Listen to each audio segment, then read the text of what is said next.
it's a hero that we have lost. So the whole country is mourning, particularly the family, the two doctors, the wife and the son.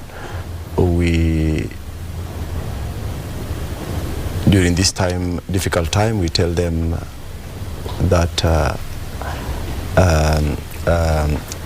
we are sorry, and basically the life of the professor is something that cannot be eulogized, as many have said it.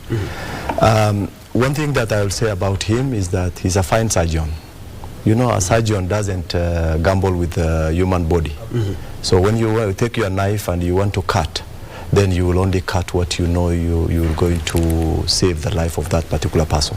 On that note, the surgeon, the professor, applied the same technique in every aspect of his life where he has managed.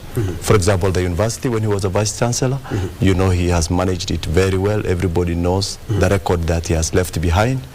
More so when he has moved to examination council, NEC, and also when he has gone to education. Actually, when he was given out education, when he was given or made the CS for education, I think that it was purposeful. Reason being, is a man whose record was very clear in terms of ensuring that academic papers are properly administered so that the future generation is left with good people. And one of the things that I remember about him is that when the CBC issue was when created a lot of critics on the issue of CBC, our team and other educationists started saying that we have got the CBC prematurely. He used a very good phrase and said, if a baby is born at 7 months, you don't throw him away. You'll take him to an incubator, make sure that he grows until he reaches the lifetime that is expected to be out, and then he's released so that becomes a complete person. And you know, the examples that he uses are examples that are real in life. It's not, you know, it's not theoretical. It is something that when someone tells you about it, you can understand very well. A very common mother who has given birth to a child who prematurely understands what he meant. And in reference to what he meant in the CBC situation at that particular time, I think it was very clear that Kenyans were able to understand exactly with the situation of CBC, besides our academicians and our educationists who have a lot of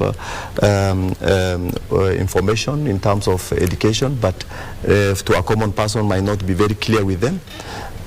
Professor just jumped and said, utatupa mtoto ambaye amezaliwa kabla hajafika wakati wake.